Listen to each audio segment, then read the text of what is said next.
नमस्कार दोस्तों, मैं हूं doctor Mukesh Gupta, senior allergy specialist एवं डायरेक्टर, जयपुर एलर्जी एवं अस्थमा सॉल्यूशन।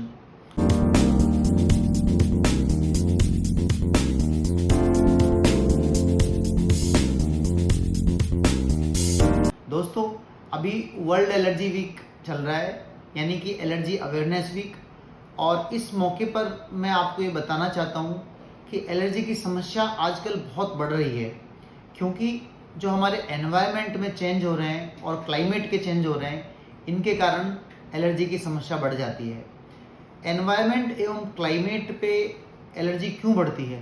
क्योंकि जब क्लाइमेट चेंज होता है तो इसके साथ साथ आपने देखा होगा कि पिछले कुछ दशकों में हमारे आसपास का जो एम्बिएंट टेम्परेचर होता है वो बढ़ जाता है। और जब एम्बिएंट टेम्परेचर ज़्यादा होता है तब जो परागकण है, इनकी जो निकलने की जो समय होता है, यानी पॉलिनेशन का जो टाइम होता है, वो बढ़ जाता है। और पॉलिनेशन के टाइम के साथ साथ इनकी जो संख्या होती है निकलने की, वो संख्या भी बढ़ जाती है। यानी कि परागकण की संख्या और समय दोनों बढ़ जाता है। साथ ही साथ जब ये पोलन पोल्यूशन के साथ मिलते हैं तो इनका जो जो कंबाइंड इफेक्ट होता है वो 8 गुना तक बढ़ जाता है। यानी कि अगर आपको एलर्जी है तो क्लाइमेट एवं एनवायरनमेंट चेंजेस के कारण जो पोलन्स है उनकी एलर्जी पैदा करने की क्षमता 8 गुना से भी ज़्यादा बढ़ जाती है। इसलिए पिछले कुछ दशकों में एलर्जी की समस्या काफ़ी विकराल रूप से बढ़ रही है। और जिन लोगों को पोलन एलर्जी है खासतौर पे, यानी कि पेड़ पौधों के फूलों में निकलने वाले कण, ये हमारी जो आसपास हवा चलती है उस हवा के साथ साथ दूर दूर तक फैल जाते हैं और ये 20, 50, 100 किलोमीटर तक भी फैलते हैं। खासतौर पे जब तूफान या चक्रवात जैसी स्थिति उत्पन्न होती है तब ये परागकण नमी को सोख के और छोटे छोटे टुकड़ों में बढ़ जाते हैं। तब ये हमारे जो सांस की नलियां हैं उसमें काफ़ी अंदर गहरे तक जाते हैं और जो छोटी छोटी सांस की नलियां हैं, सांस के एयरवेज है, ब्रोंकाई है, उनमें जाने के कारण ये काफ़ी समस्या पैदा करते हैं और लोगों में अस्थमा के अटैक का कारण बनते हैं। इसलिए जिन लोगों को परागकण से एलर्जी है, यानी कि पोलन एलर्जी है, उनको परागकण से एलर्जी से जो बचने की चीज़ें हैं वो करनी चाहिए। और अगर आपको डॉक्टर ने इम्यूनोथेरेपी की सलाह दी है तो इम्यूनोथेरेपी कराना चाहिए।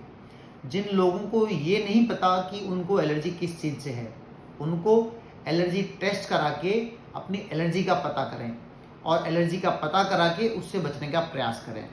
सामान्य तौर पे परागकण से बचने के लिए जिस मौसम में वो परागकण निकलता है, यानी इसको हम बोलते हैं पोलिनेशन सीजन, जब पोलिनेशन सीजन होता है तब घर से बाहर नहीं निकलें। उदाहरण के तौर पे जयपुर में, राजस्थान में होलोप्टेलिया का एक परागकण होता है जो आमतौर पे दिसंबर से फरवरी के बीच में निकलता है। तो जब ये इसका पोलिनेशन टाइम होता है तब इससे प्रभावित मरीजों में, इससे एलर्जी के मरीजों में उस समय घर से बाहर नहीं निकलें। यानी खासतौर पे सुबह और शाम जब फूलों से परागकण निकल के हवा के कारण आसपास के एरिया में फैल जाते हैं, तब मरीजों को कम से कम निकलना चाहिए घर से बाहर। अगर आपको किसी कारण से घर से बाहर निकलना भी पड़े तो आप फेस मास्क का उपयोग करें, जिससे कि आपका एक्सपोजर कम से कम हो। अगर आपके पास 2 व्हीलर और 4 व्हीलर दोनों है तो आप 4 व्हीलर का प्रयोग करें, कार का प्रयोग करें।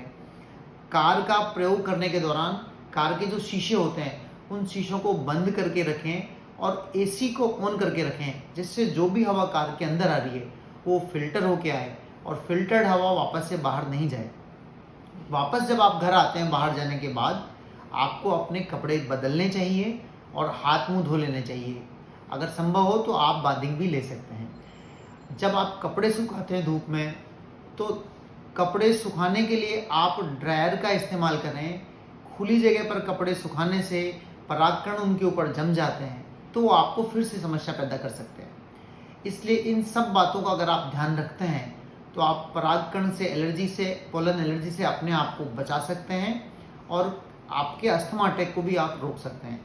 साथ ही साथ ये ना भूलें कि जो डॉक्टर ने आपको इन्हेलर या नाक का स्प्रे बताया है उसका लगातार इस्तेमाल करते रहें, जिससे आपको समस्या उत्पन्न नहीं हो।